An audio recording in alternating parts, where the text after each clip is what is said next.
I think it is morally and security-wise and economically a better thing for the world to buy from Canada than from a military authoritarian regime. Maybe I'm saying the obvious. Well, you are saying the obvious, but it's not obvious to the people who need to be hearing it. It includes Prime Minister Justin Trudeau. And it's not just an economic or national security argument that can be made for this. Our natural gas is cleaner than, for instance, other countries' natural gas, and particularly China's coal. Mm-hmm. So if we could export our natural gas to China or to India, India uses a lot of coal in its power generation as well. If we could displace some of that coal in their power grid with natural gas from Western Canada, then we would be improving the world's environment as well. And I am not a big believer in the climate change hysteria. I don't think that the climate is changing outrageously differently than it always has. I don't think human beings are behind it.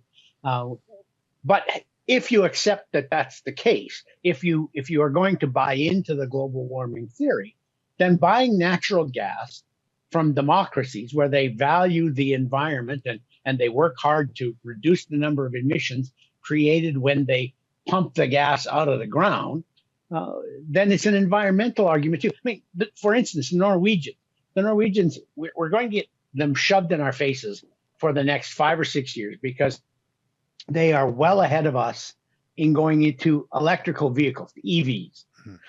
It's so much so that the Norwegian government, Norway is very long and narrow, and there are long stretches, hundreds of kilometers, where there's very little population. And the Norwegian government has spent hundreds of millions of dollars putting rapid charging stations in the middle of nowhere so that you can drive from the south end of Norway to the north end of Norway in your electric vehicle, and there are always convenient charging stations. We're going to be told we need to do that too. Ottawa has said it's going to build about 85,000 rapid charging stations at taxpayers' expense to fund to fuel its EV mania.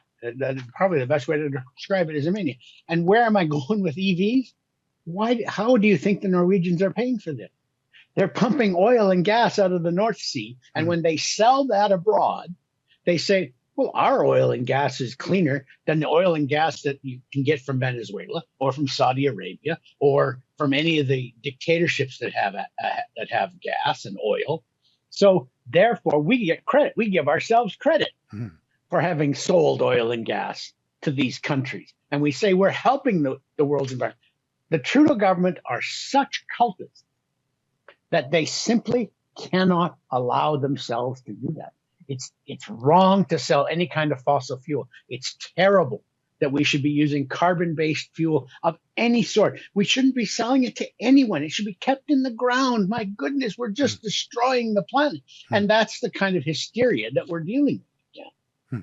Well, let's talk about those two things. Tell me what the deal is with Japan. So what's the forum? What's the request? And give me a little more detail on the Japan ask, because Japan are the good guys. They're our friends. They're our allies. Give us some background there. I mean, they're our friends and our allies the way the Germans were after the war. But, 75 years ago, they certainly weren't. Yeah, but I think we're good with them now. They're chums. They're chums. They're pals. But the thing with Japan is you notice that recently, too, within the last couple of weeks, they signed a new defense pact with the Americans and with the Brits. It was very surprising that they went. The Americans, they've always had defense pacts with, but they have a new one now with the Brits too, because they're looking at China and they're saying China is going to be a growing threat. It's a big threat now, but it's going to get worse over the next couple of decades. And so we need to be able to be self-contained. We're bringing back manufacturing that might have gone to China. We're signing these new defense pacts, and we want to be energy self-sufficient, at least from the Chinese. Like, they're not going to be self-sufficient with the resources they have in Japan, but they can be no longer dependent on China in any way that way. And so they want natural gas from friends. And the Prime Minister of Japan has come to Canada, here's a little aside, using 2 large jets so that the bad guys don't know which one he's flying in, but putting out all those emissions. Anyway, he's come to Canada looking the way that the Chancellor of Germany had come before the end of last year, looking for us to sell them liquefied natural gas. We've got a lot of it. If we would just build a few more terminals, it's good, it's clean, it's easy to get out of the ground. We have lots of it. But I can't see that the Trudeau government's going to say to Japan, yes, we'll sign a deal on LNG with you, when they wouldn't sign one with Germany. And because Germany, is really under the screws of Putin and the Russians, and we still wouldn't even bail them out. That's how bad we are as friends. You came here looking, I'm sure, for commitments from Canada for more LNG export. I know it is central to the expansion of your economy. I'm wondering, Prime Minister Trudeau, what commitments you made to the Japanese in regards to that, and whether or not you're looking at easing regulatory hurdles, so a project like the Phase 2 expansion of LNG Canada can get approved and start shipping natural gas. Obviously, we talked a lot about how Canada can be a reliable supplier, not just of energy, but of critical minerals, of commodities and resources, including agricultural resources, that the world is going to need as we move towards a net zero economy around the world.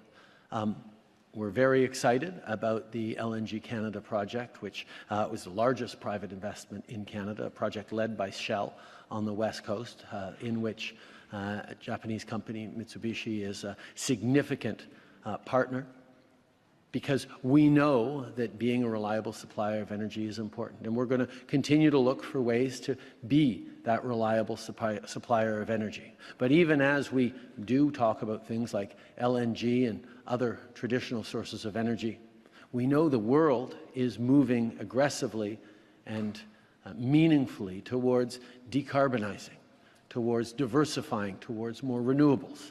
And that's where the agreements that we've already seen to develop between Japanese and Canadian companies on hydrogen, on ammonia, on various new technologies are really exciting.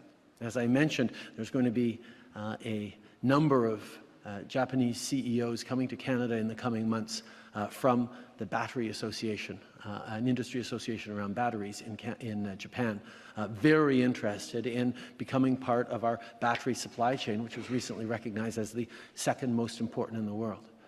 We're also going to be going to Japan with a trade mission in the fall that will continue to deepen those things. That's an excerpt from my show every night. It's called The Ezra Levant Show. That's me, Ezra Levant.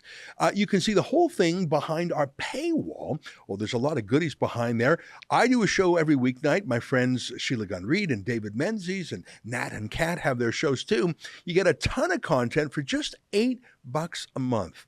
There's so much in there you won't find anywhere else. Go to rebelnewsplus.com.